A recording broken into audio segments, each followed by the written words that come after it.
Bueno, sí, un privilegio estar acá. En este día vamos a hablar un poquito acerca del rol del POCUS en el abdomen agudo.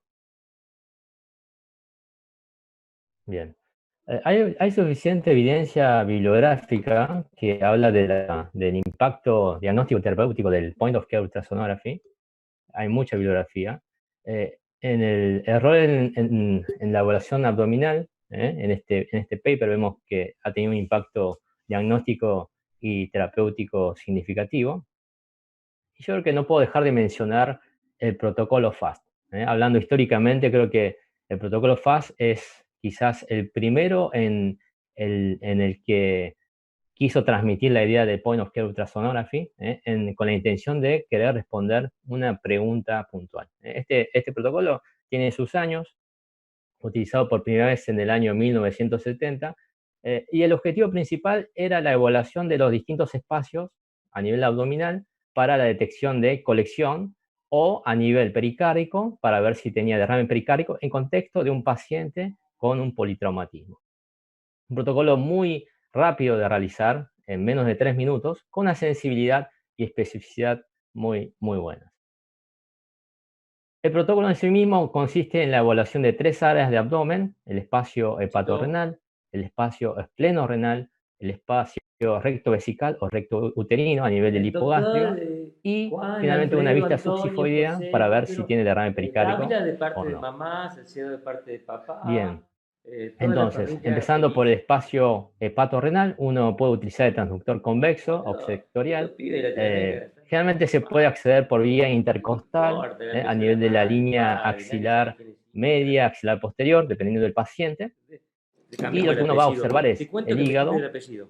hipoecoico y el riñón. Entonces, el No, espacio ahora quiero ser limitado entre ambos Clayton. es el espacio hepatorrenal o el espacio de Pablo Morrison, que es Clayton. uno de los lugares Porque frecuentes es más, donde se puede también acumular es el líquido, nombre, no me lo cambio. ¿Viste? como en este caso. Que Vean acá tenemos el hígado, el riñón y la presencia de una imagen hipoicoica en este espacio hepatorrenal compatible con colección. Otra zona a evaluar es el espacio espleno-renal. Entonces usamos el transductor, también tiene que ser habitualmente eh, a nivel intercostal, los últimos espacios intercostal. Recuerden que el vaso tiene una posición un poco más posterior, así que usamos la línea axilar posterior, y lo que vamos a observar es el vaso hipoicoico, el riñón por debajo y el espacio espleno-renal. Siempre tratamos de evaluar también el espacio subfrénico izquierdo, si no está alterado, como en este caso. Vean, aquí está el vaso, el riñón, y vemos esta colección hipoicoica subfrénica, del lado izquierdo. La otra región a evaluar es la región del hipogastrio. Usamos un transductor convexo con la muesca del transductor mirando hacia la derecha. Siempre es necesario usar una inclinación apuntando hacia abajo, entonces uno trata de focalizarse en la vejiga, que si no está represionada es difícil de observar, tenemos una escasa represión, con esta estructura que corresponde al balón de la sonda vesical. Entonces vemos alrededor todo lo que rodea la vejiga, a ver si hay imágenes hipoicoicas sospechosas, que no es el caso. Podemos rotar el transductor 90 grados, así tenemos una imagen sagital. Vemos aquí la vejiga, se ve claramente el balón de la sonda vesical, pero sin ningún tipo de imágenes sugestivas de colección a nivel del hipogastrio. Que no es este caso es patológico. Tenemos aquí la vejiga en un corte sagital. Esta estructura es el útero, y todo esto hipoicoico que lo rodea, periuterino, es la presencia de colección. Si de la región hipogastrio nosotros podemos corrernos un poquito hacia la fosa ilíaca derecha o la fosa ilíaca izquierda. Generalmente no tenemos que ver ninguna imagen sospechosa. En este caso vemos esta gran colección hipoicoica heterogénea, que nos hace pensar en un hematoma, como la tomografía lo termina de confirmar. Y finalmente en el protocolo FAS hay que recordar que se complementa con una vista subsifoidea, con el traductor en lo posible sectorial, la muesca mirando hacia la izquierda, apuntando el traductor hacia el hombro izquierdo, y vamos a observar el corazón a través del hígado, las cavidades derechas, el ventrículo izquierdo, la aurícula izquierda Y el principal objetivo es si no tengo derrame pericárdico, rodeando el corazón, como en este caso. ¿eh?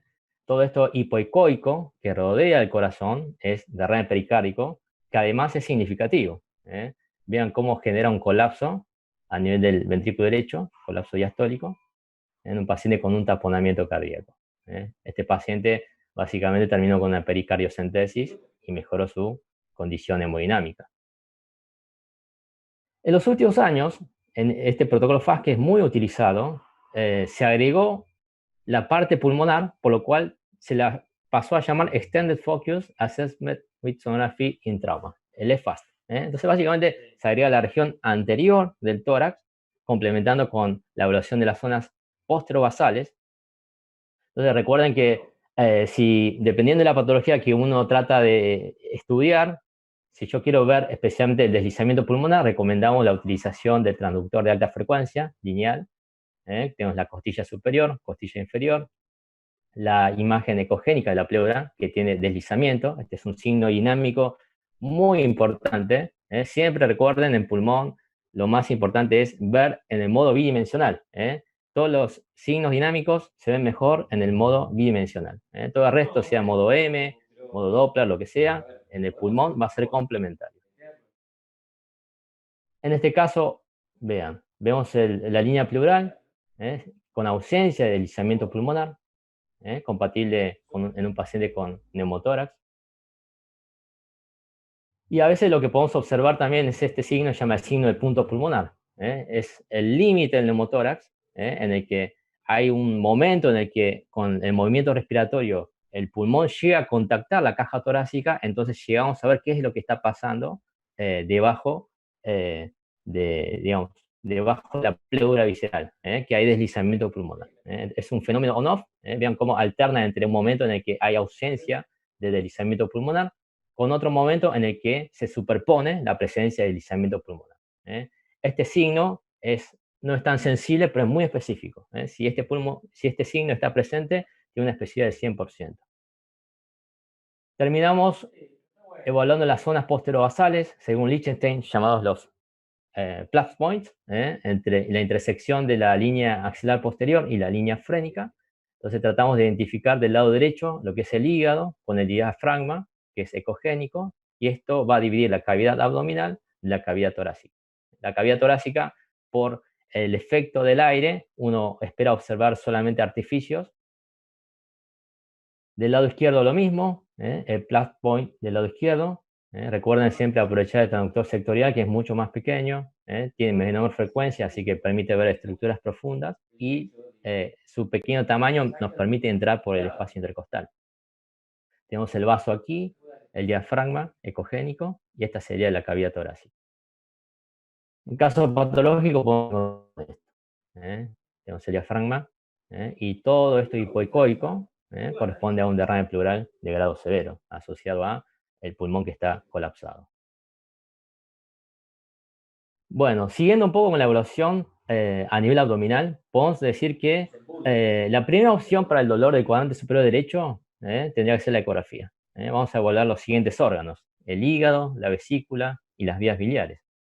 El hígado tenemos que considerar que es un órgano homogéneo bastante extenso, el mayor de la cavidad abdominal. Vamos a ver en esa estructura homogénea interrumpida por pequeñas estructuras que son los vasos portales y hepáticos. Está dividido en un lóbulo derecho e izquierdo por una fisura interlobular que está en relación con la fosa vesicular, y a su vez tenemos la segmentación hepática.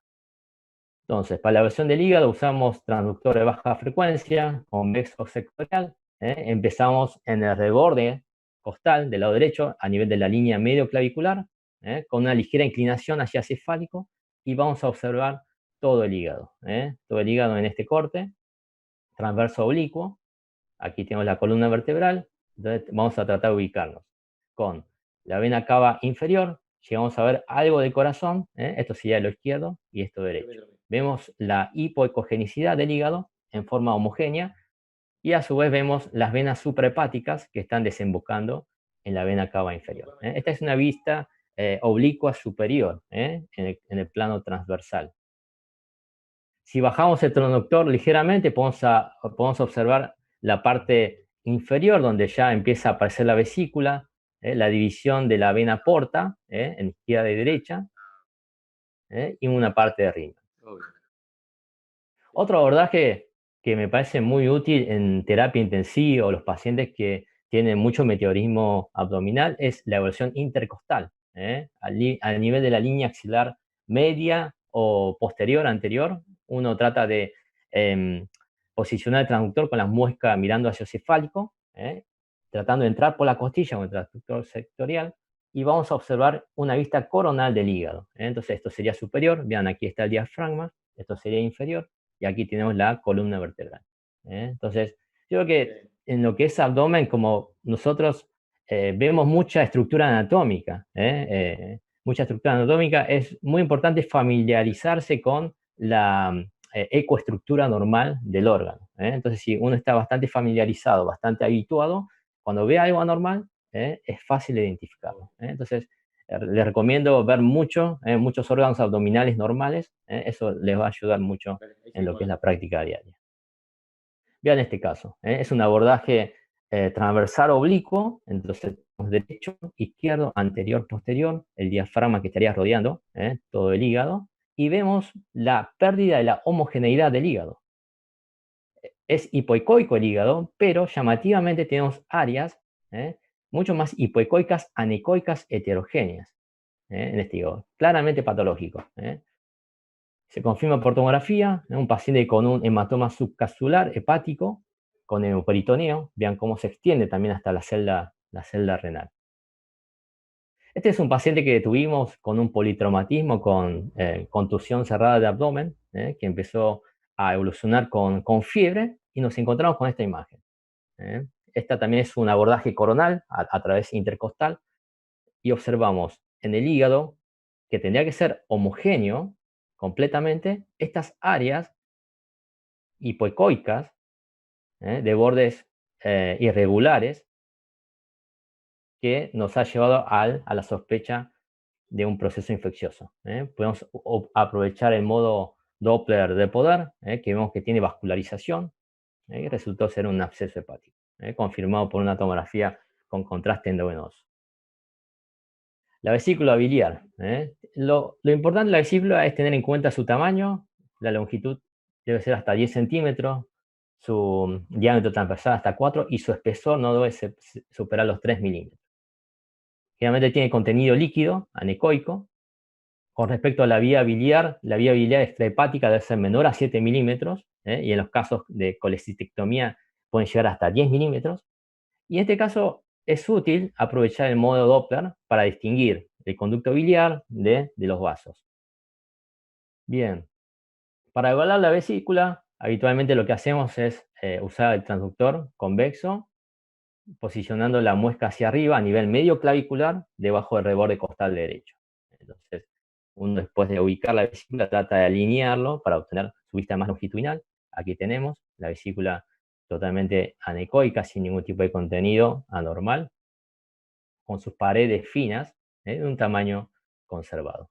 Esta es la vena cava inferior, este es el hígado.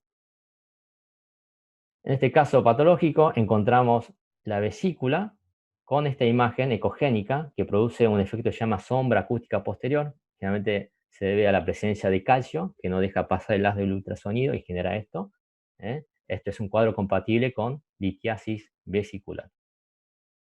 Si además de la litiasis vesicular encontramos engrosamiento de la pared de la vesícula, tenemos que sospechar en la presencia de una colecistitis aguda.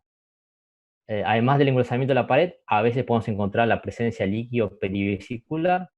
Un signo característico es Murphy ecográfico positivo. Cuando uno apoya el transductor a ese nivel donde está la vesícula, genera dolor. Bien, por lo menos en terapia intensiva nosotros observamos muchas colecistitis alitiásica, que son todas las características ya descritas, pero sin la presencia de la imagen litiásica. Vean las paredes engrosadas, en un corte transversal de la vesícula, observamos la presencia de líquido perivesicular. Conducto biliar.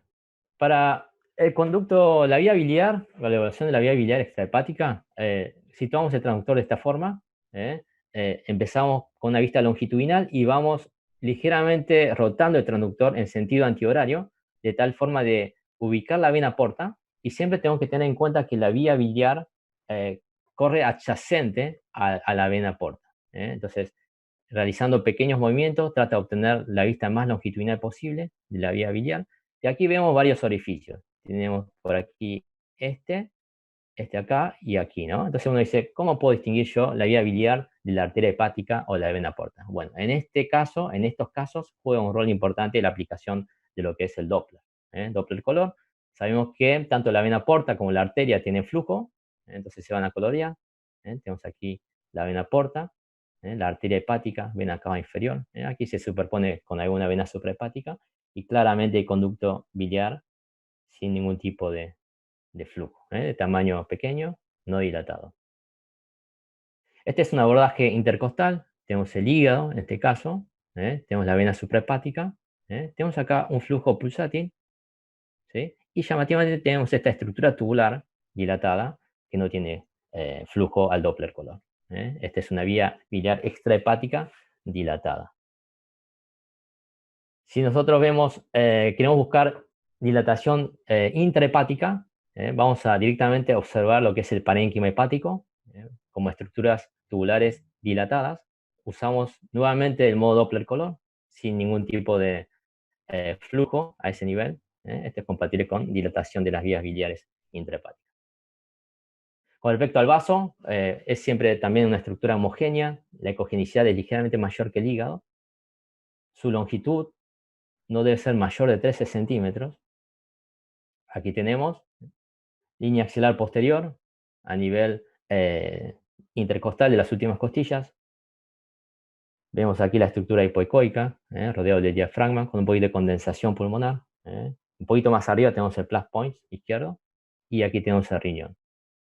En este caso vemos que está alterado, vean, esto es el diafragma, tenemos aquí pulmón condensado, esto sería aorta descendente que vemos, y aquí tenemos el vaso, donde observamos toda esta imagen hipoecoica, heterogénea, tabicada, en un paciente con una laceración esplénica. Recuerden que a veces en lo que es la laceración esplénica podemos observar el vaso bastante homogéneo, pero siempre vamos a tener la presencia de líquido adyacente. Este es el caso, la tomografía que confirma el hallazgo. A veces podemos encontrarnos con alguna imagen focal hipoecoica con base periférica en este vaso homogéneo. Este es un paciente que tuvo un infarto esplénico asociado a embolias sépticas. Con respecto al páncreas, el páncreas recordemos que anatómicamente está compuesto por una cabeza, un cuerpo y una cola. No deben superar los 3 centímetros a nivel de la cabeza, 2,5 en el cuerpo, y la cola no más de 2 centímetros. Es homogéneo en forma, es hipoecoico, pero dependiendo del contenido graso puede ser ligeramente más hiperecoico con respecto al hígado. Y generalmente usamos este abordaje a nivel epigástrico, en forma transversal, de tal forma que esto es superficial, profundo, derecho, izquierdo. Tenemos el hígado hipoecoico. A posterior vamos a tener esta sombra acústica posterior, que corresponde a la vértebra, y a los lados de la vértebra tenemos los dos grandes vasos, la vena cava inferior a la derecha y la aorta.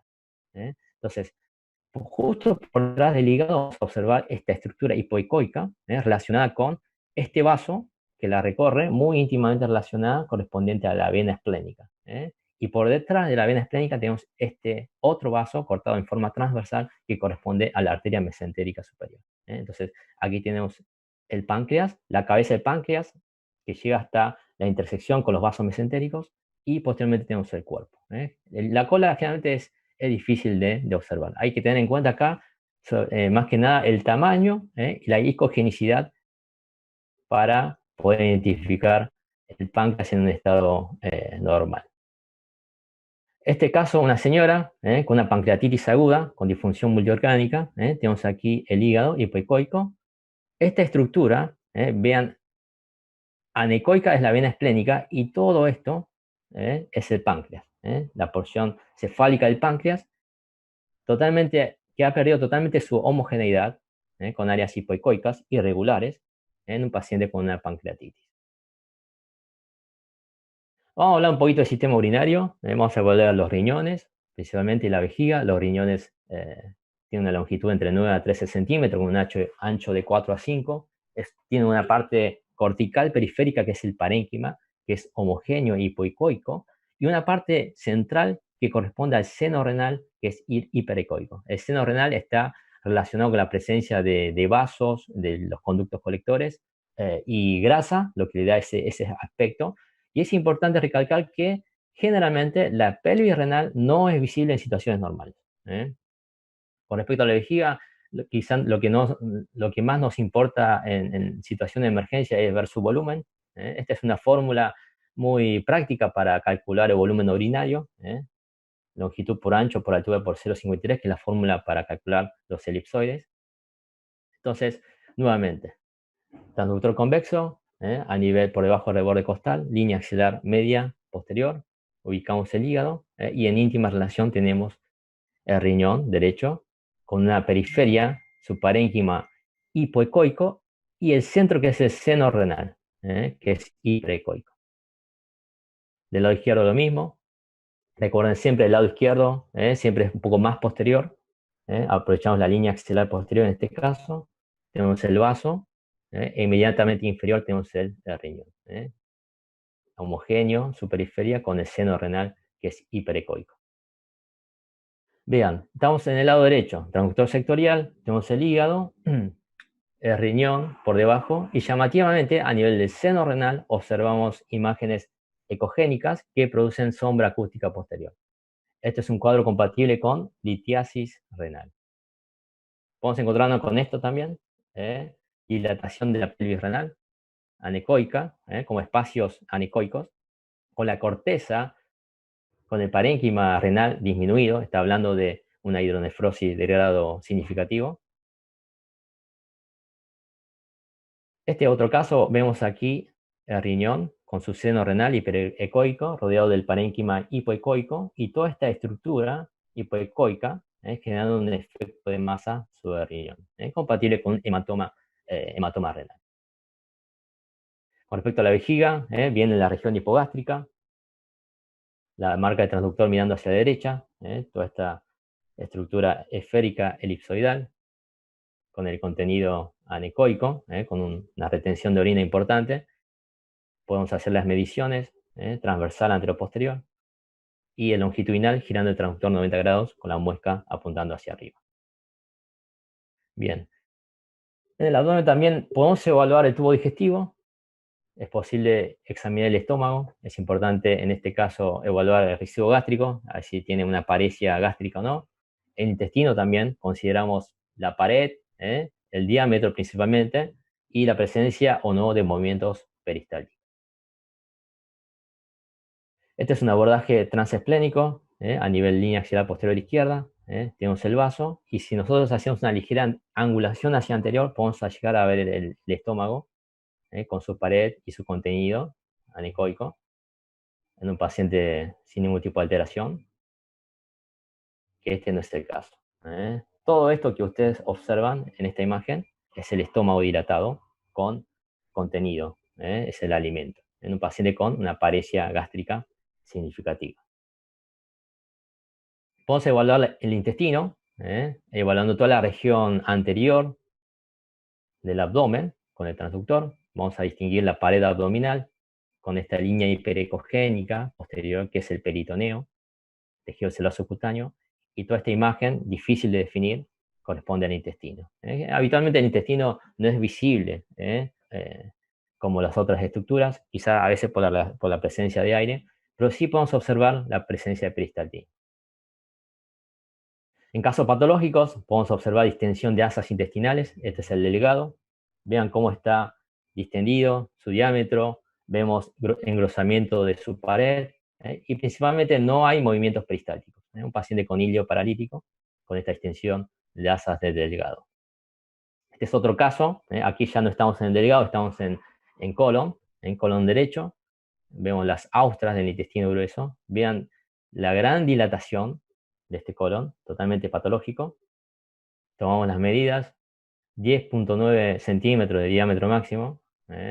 Es un paciente con una colitis a Clostridium difficile, una urgencia, que bueno, la tomografía confirma el hallazgo. Vean todo este colon, este megacolon tóxico, con inminente riesgo de perforación.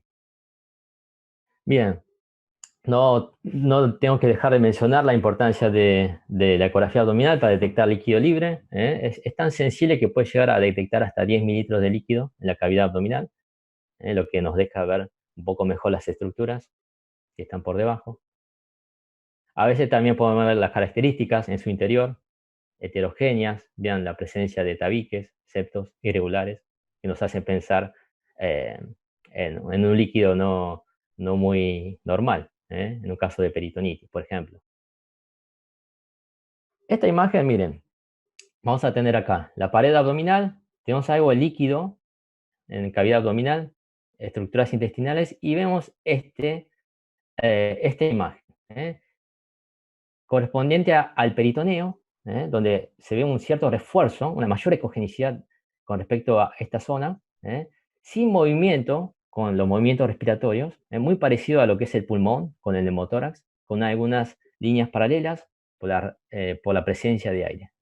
Esta es una imagen típica de un paciente con neumoperitoneo. Es muy parecido a lo que es el neumotórax. En lugar de lung sliding se le dice gut sliding, en lugar de lung point se le puede decir gut point, pero digamos, el mecanismo es el mismo. Un paciente con neumoperitoneo.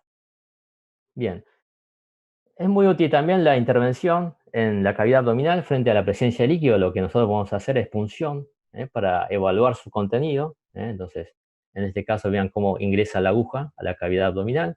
Obtenemos el débito, un tubito bastante amarronado. Este es un abordaje en el mismo plano. Estoy entrando en el mismo plano de la imagen del ecógrafo, de tal forma que me permite ver el recorrido de la aguja. A veces, cuando tenemos colecciones más pequeñas,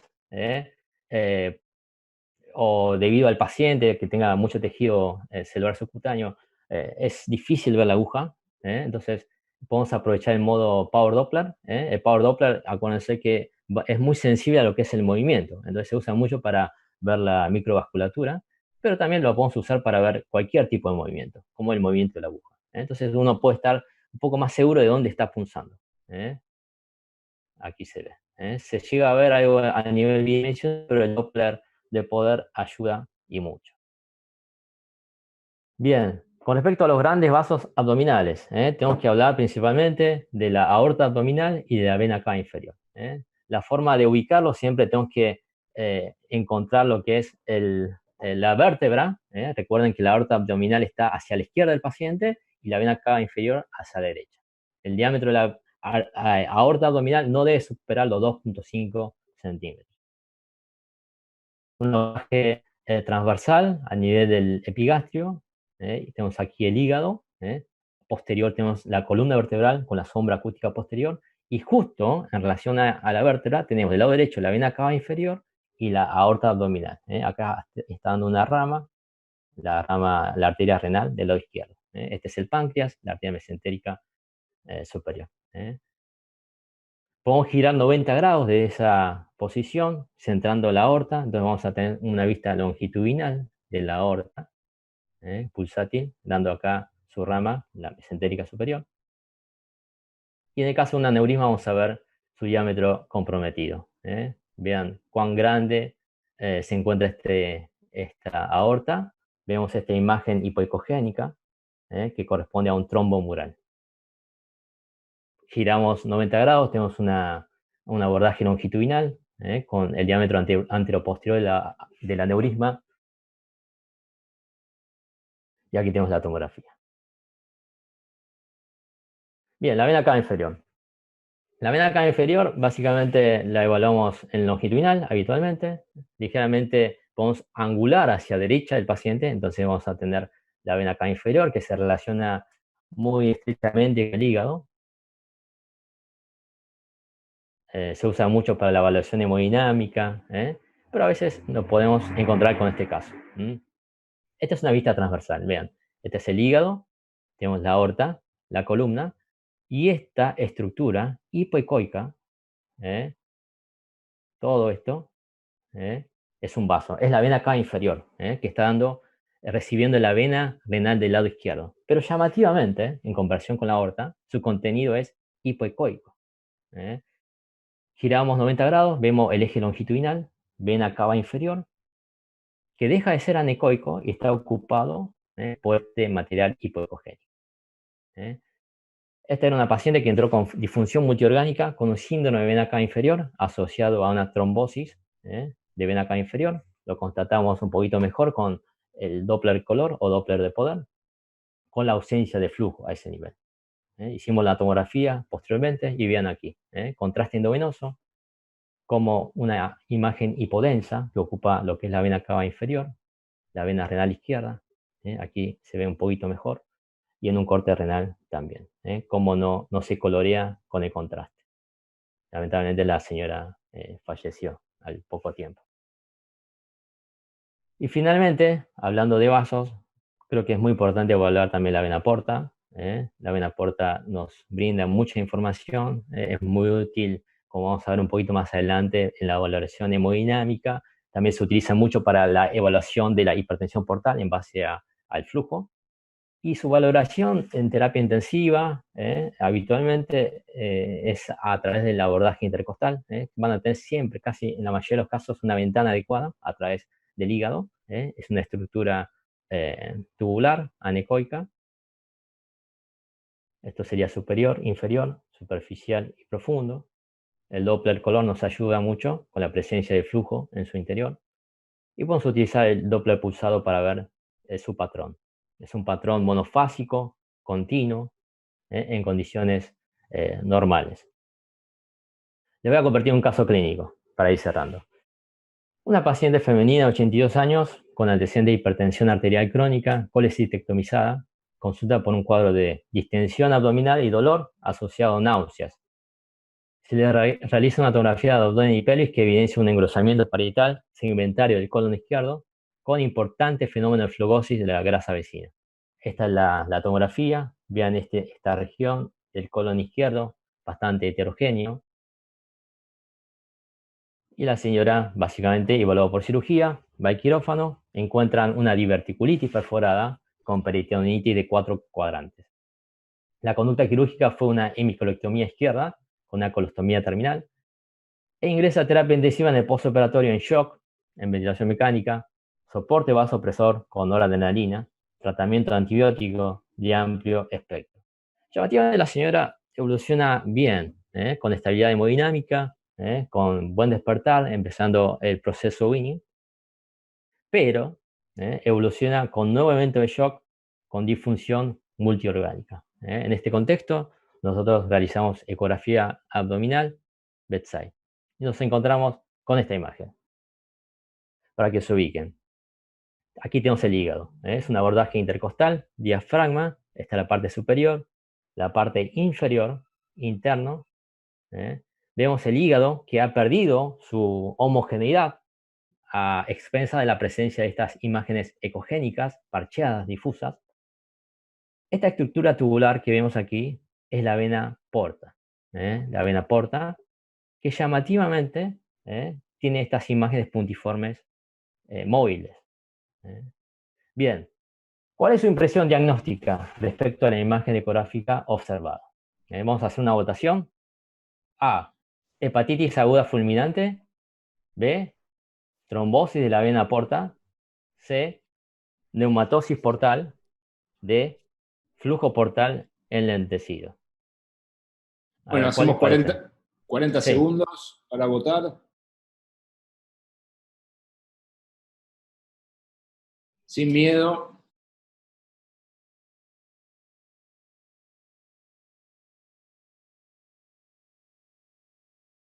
¿Cuál es su impresión diagnóstica? En base a la imagen observada, no sé si la recuerdan, un hígado totalmente alterado en su ecoestructura.